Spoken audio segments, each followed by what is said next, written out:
Será que é possível, num segundo lançamento, você fazer um ROI melhor do que no seu primeiro? É exatamente sobre isso que a gente vai falar aqui hoje. A gente tem um case muito importante que o nosso colega Gustavo vai trazer aqui pra gente entender um pouco mais como que ele conseguiu melhorar os resultados em um lançamento. A ideia desse vídeo é porque normalmente em um lançamento o que costuma acontecer é a perda da performance. Ou seja, no teu primeiro lançamento tu vai ter um ROAS e um ROI gigantesco, vai ter muito resultado, né? E aí no seu segundo você vai ter um pouco menos, no seu terceiro vai ter um pouco menos, no quarto você vai, sei lá, começar a gravar novamente os CPLs e assim sucessivamente. Essa é a vida normal, na minha opinião, de um projeto de lançamentos, né? De um infoproduto. Porém, nesse caso especial, e aí eu passo a bola já para o nosso colega Gustavo, as coisas foram um pouco diferentes, né, Gustavo? Tu consegue fazer um resumo para a gente entender o que que houve aí, como é que funcionou tudo isso? Pois é, cara, a gente começou com esse projeto ali em meados de março de 2020, é um projeto que chegou logo apresentando um desafio, porque é um nicho da dança e um subnicho também muito específico da dança, então a gente logo de cara viu algumas dificuldades com relação a encontrar esse público e de fato conseguir atraí-lo da melhor forma, mas era um lançamento que tinha uma estrutura muito bacana em termos de copy e toda a formulação dos CPLs, a oferta em si parecia muito bacana e atrativa para aquele público, e a gente foi para cima. Então, fizemos todo o período inicial de captação, investimos inicialmente nesse primeiro lançamento ali quase deu R$5.000, assim, fechando o total da campanha.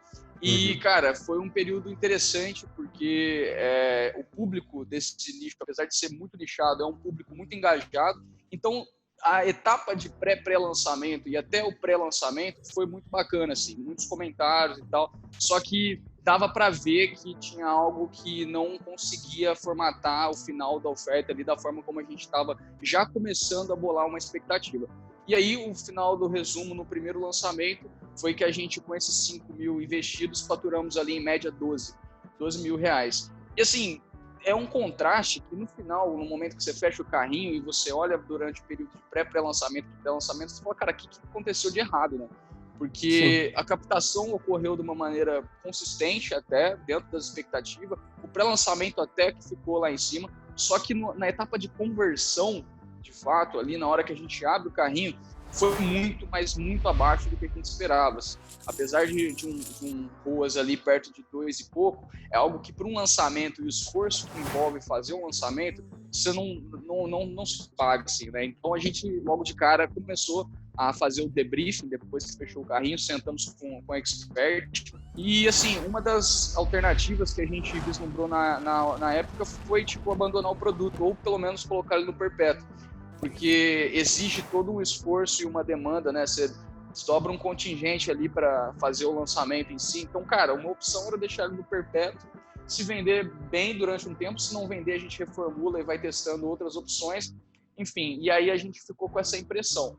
Na hora, quando a gente fechou o carrinho, muitas coisas assim aventaram as possibilidades. Por exemplo, era o período do Covid, já estava permeando ali a sociedade na época, a gente já tinha outras preocupações, a economia, enfim, no final das contas, é uma série de desculpas que a gente estava colocando dentro do processo, porque ao mesmo tempo a gente via vários outros lançamentos performando muito bem. Então a gente sabia que provavelmente tinha algum outro fator. Aí entra um ponto interessante, né, quando a gente analisa um lançamento. São tantas variáveis que para você colocar em pauta aquilo que de fato foi determinante no resultado desse lançamento é muito difícil. É uma análise muito precisa ali que você vai fazendo ponto a ponto e mesmo assim a conclusão nunca é exata. Mas mesmo assim a gente elencou várias delas, elencamos as inúmeras possibilidades que tinha e dentro dessas possibilidades a gente vislumbrou a possibilidade da Expert intensificar mais a produção de conteúdo.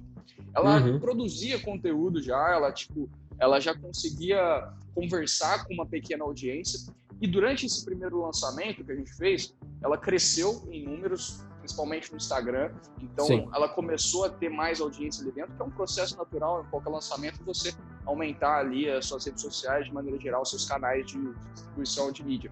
Isso aconteceu naturalmente no primeiro. Só que, para aproveitar e fazer isso valer, a gente imaginou que, assim, dava para fazer um segundo teste com esse lançamento, aproveitando essa base de pessoas que estavam chegando, só que com uma dinâmica um pouco mais intensiva no pré-lançamento, ou seja, fechamos o carrinho no primeiro, batemos o martelo com relação ao debriefing, colhemos tudo que tinha para colher, falamos, cara, vamos tentar de novo, vamos conseguir, de repente, focar numa estratégia muito parecida, inclusive, com a primeira, só que nós vamos intensificar a produção de conteúdo. E aí ela começou a produzir conteúdo de uma maneira muito, muito intensiva, assim. E aí cabe um adendo que muita gente fica nessa neura do conteúdo, muito naquela de preencher e conseguir ter post todo dia, de postar vídeo todo dia, de ter stories todo dia, e esquece que muitas vezes não é conteúdo por conteúdo, tipo, solto e simplesmente para preencher uma grade lá no seu calendário, no seu cronograma. É realmente conteúdo que gere valor, conteúdo que tenha estrategicamente pontos de contato com o seu público, que consiga, de maneira quase que subconsciente, plantar alguns elementos ali que vão ser fundamentais no pré-lançamento.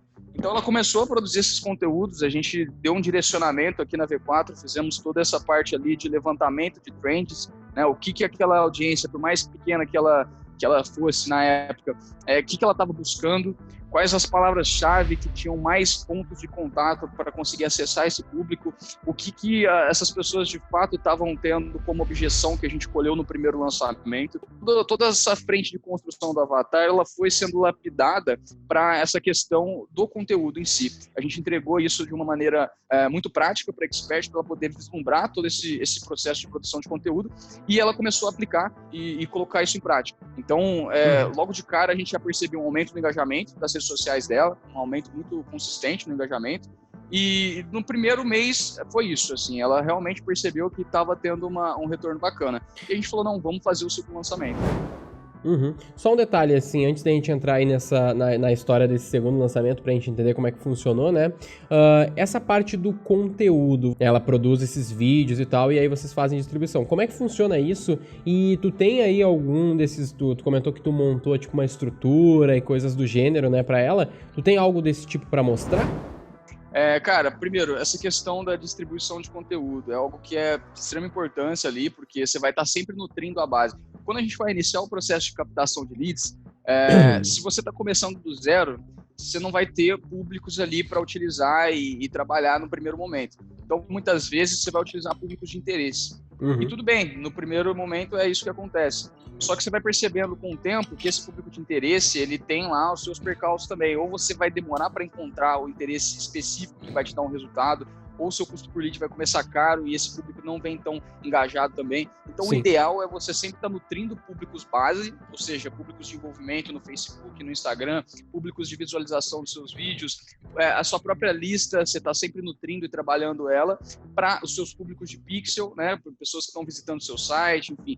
Estrutura, de uma forma geral, sendo nutrida constantemente, vão te ajudar na hora de captação de leads, não só aproveitar essa estrutura para captar esses leads que já estão se envolvendo com a sua base, como originar públicos semelhantes para fazer essa captação de uma maneira muito mais consistente. E o resultado disso, não entrando ainda no segundo lançamento, mas é que originando somente os públicos semelhantes desses públicos básicos que a gente vem constantemente nutrindo, o lead ele cai de R$1,50, R$2 para 30, 40 centavos. Então é algo absurdo, assim, que tipo, vale muito a pena. Eu tenho que dispor de uma verba para estar sempre distribuindo conteúdo, eu poderia estar alocando essa verba em captação. Cara, isso vai impactar no seu custo por lead lá na frente e vai valer a pena. É uma conta simples que, se você fizer, vale a pena. Mas mesmo tu fazendo isso, tu acaba tendo, de repente, um pouco menos de verba, por exemplo, né, depois numa captação, porque tu tá, sei lá, distribuindo conteúdo e tal. Porém, mesmo com menos verba, tu baixou aí o quê? 3 vezes, né? 3 vezes mais barato o teu custo por lead. Então, no fim das contas, com menos verba, tu consegue fazer 3 vezes mais aquisição, vai compensar, né? Mas assim, ó, olha só. No segundo lançamento, então, tu vai falar um pouquinho agora, né? No segundo lançamento, tu teve muito mais resultados. Ok. Deixa eu jogar uma ideia aqui que de repente pode ser interessante, né? Porque o que normalmente o mercado nos mostra, o que aí o pessoal que... não que inventou lançamento, né? Porque o lançamento já existe há muito tempo, né? A própria indústria de cinema vive de lançamento. Basicamente, a indústria de cinema é fazer lançamentos, né? Fazer hype, lançar o filme e vender pra caralho. Né? Fazer 6 em 7, 7 em 7, até muito mais, né? 7 em 1, de repente. Muitas vezes, né? Na maior parte das vezes. Mas, fora isso, qual que é a minha ideia? tu começou um lançamento, tu fez um lançamento com públicos mais frios, e aí tu fez um ROAS ali 2.9, uma coisa desse tipo, né? Só que olha só a ideia.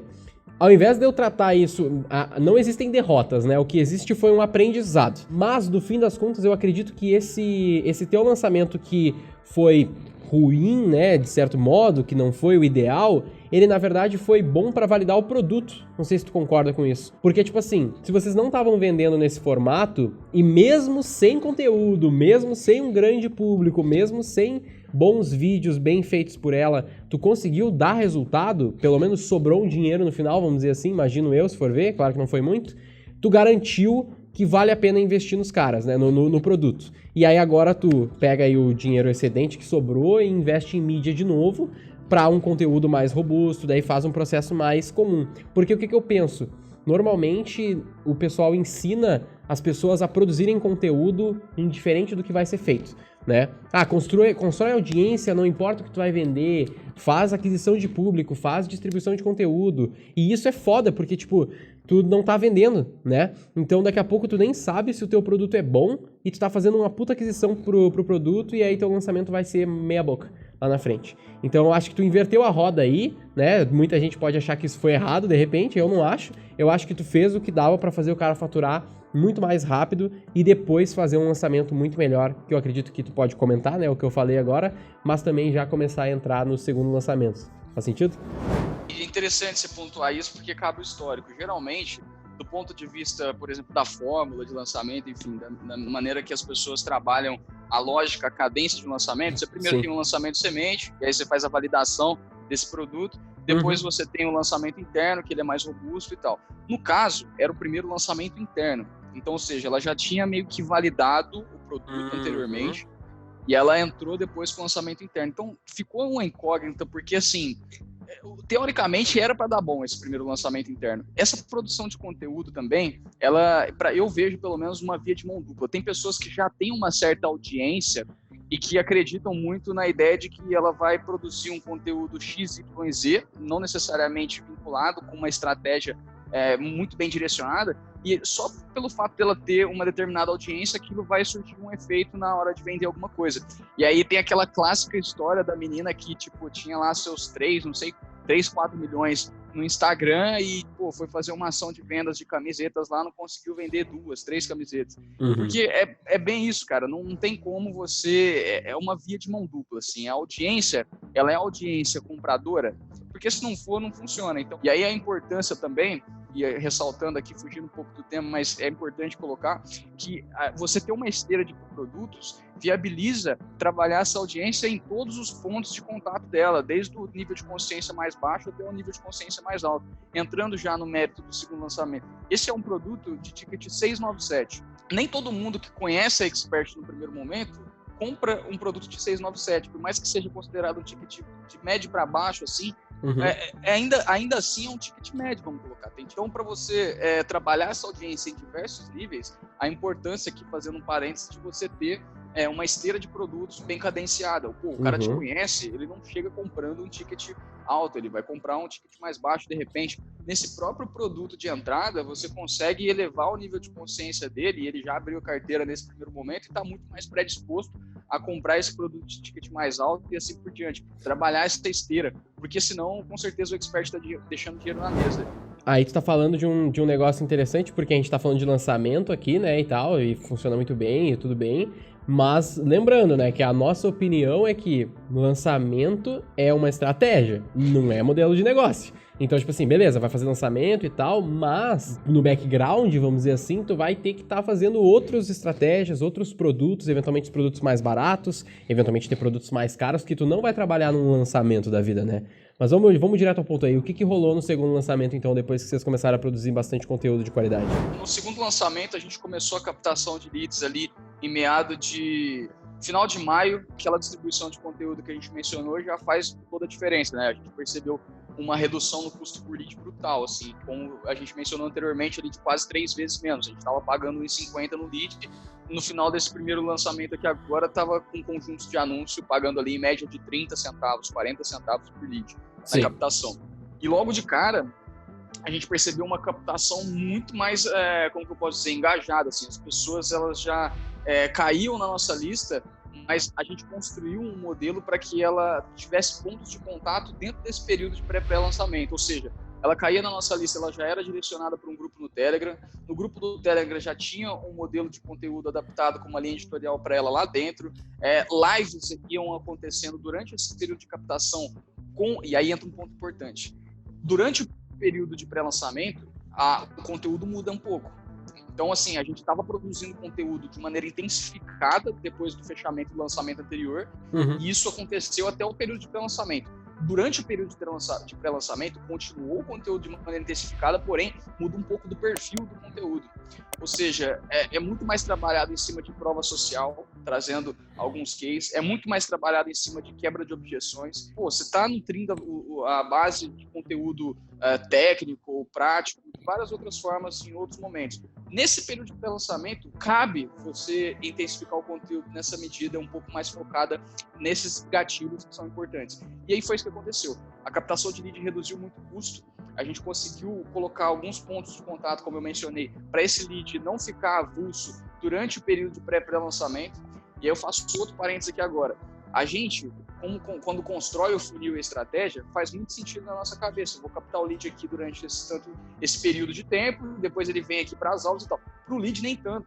É muito importante explicar o que vai ser o lançamento para ele.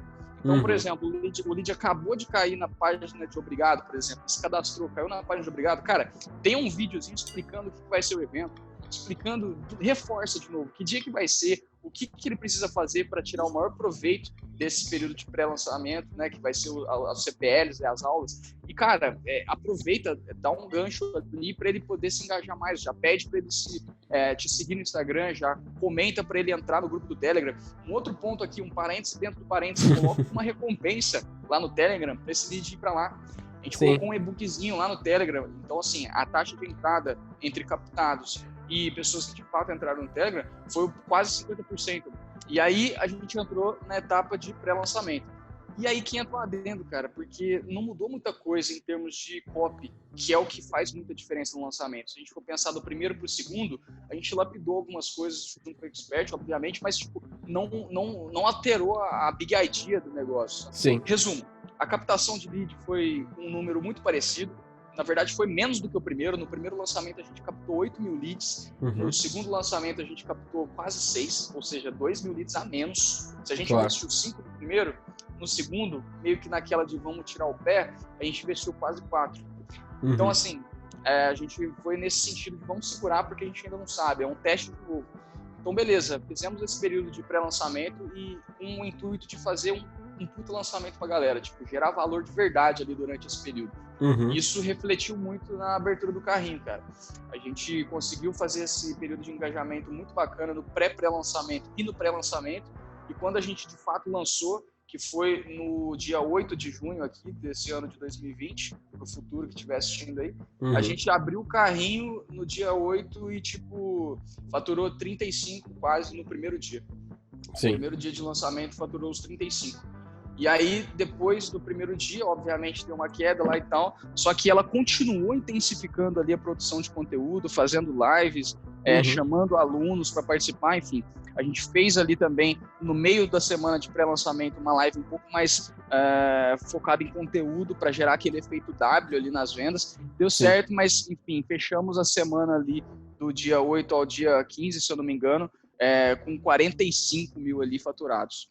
Então, 47 faturados. E foi, assim, um salto muito grande, porque a gente realmente pensou em deixar o produto de lado e focar em outros, porque é uma expert que tem outros produtos também. E não, a gente insistiu nele e a produção de conteúdo fez toda a diferença, cara. Muito bom. Interessante. Na verdade, até um ROAS 11.7, né, basicamente. Então, é um ROAS bastante interessante aí. O que a gente faz? O que a V4 faz? A V4 faz tráfego? Não necessariamente. A V4 faz o processo de vendas desse cliente. E aí, nesse caso, era um lançamento. A gente auxilia esse nosso cliente também na produção de conteúdo, na parte das copies, no tráfego, nas pages. Então, faz todo sentido assim que a gente consegue fazer uma ajuda no processo como um todo. O tráfego em si, ele é um catalisador, ele vai acelerar o processo. Sim. Se não tiver um conteúdo, uma base bem estruturada, principalmente na frente de copy, não tem milagre, assim, não tem o que fazer. É muito importante trabalhar junto com o expert, e aí, antes de mostrar essa questão do conteúdo, um outro adendo, é ficar muito na frente do expert na questão da promessa, apertar a promessa até realmente sair algo ali que faça muito sentido, porque depois que o lançamento já está acontecendo, já está acontecendo. Então, antes de rodar ali, a gente apertar bastante essa questão da promessa, ver se de fato é algo que vai fazer extremo sentido para aquele avatar, bater muito na tecla do avatar em si, gastar um tempo realmente com isso, porque somente o tráfego ali não garante nada, assim, nesse sentido. Então, aqui, Guilherme, fazendo um exemplo, esse daqui é um que está acontecendo agora. Peguei um que a gente fez ontem, em tempo real, aqui, para mostrar como o processo ocorre na prática. Primeiro, a gente tem uma pesquisa dos trends do Google. Então, tipo, a gente faz um levantamento aqui e isso daqui não fica só assim. A gente vai atualizando semanalmente os termos de busca aqui para o cliente, para o expert estar sempre em contato com o que está entrando em termos de busca aqui constantemente. Então, a gente coloca aqui para eles disponível todos os termos de busca, a distribuição geográfica, onde está tendo mais buscas daquele sentido, com aquela temática, com aquele mote de campanha que a gente está montando, certo? Entrega para eles isso daqui já com algumas questões demográficas para a gente entendendo, e depois a gente soma isso daqui também no estudo do avatar, que é feito junto com o cliente, numa reunião com ele, com o expert, fazendo toda essa frente de construção do avatar. A gente coloca também numa planilha disponível para ele todas as palavras-chave que a gente encontra dentro dessas pesquisas. Então, isso daqui vai nortear a produção de conteúdo dele de uma maneira muito mais focada no resultado e naquilo que o lead de fato está buscando. Então, não é produzir conteúdo por produzir, é conseguir, inclusive, ranquear esses conteúdos de uma maneira que realmente faça sentido, coloque eles em mecanismos de busca orgânicos que duram pela perpetuidade, assim, tipo, ele vai estar lá bem posicionado depois desse lançamento. Então, é uma coisa que faz muito sentido. Então, colocar essas palavras-chave para subir os vídeos desse expert para a primeira página do YouTube, para colocar os artigos do blog dele na primeira página do Google, enfim, colocando de fato aqui o máximo de palavras-chave específicas para ele poder acessar. Isso daqui também é atualizado semanalmente para que a gente sempre tenha novas palavras-chave ali entrando no processo. Depois disso, a gente ainda constrói um mapa mental. Esse mapa mental aqui, ele vai nortear os principais tópicos de produção de conteúdo desse expert. Aqui, no caso, é um nicho de mercado financeiro, e a gente coloca aqui, elenca em tópicos o que são, de fato, os principais termos de pesquisa e de produção de conteúdo que ele pode tocar e distribuir isso ao longo da semana. E a gente coloca ainda alguns métodos de entrega, né? Esse cara pode entregar isso em formato de lives, ele pode entregar... E aí tem aquela máxima da fórmula de lançamento que trabalha a questão dos raízes e Nutellas, né? E a gente simplifica isso de uma forma de que o raiz em si, ele pode tomar formatos de podcast, ele pode tomar formatos de lives um pouco mais extensas, que são trabalhadas depois em nuggets, posts diários, os próprios artigos em blog, os stories, a gente tenta direcionar isso também da melhor forma, os próprios vídeos, podcasts, enfim, trabalhar o maior norteamento possível.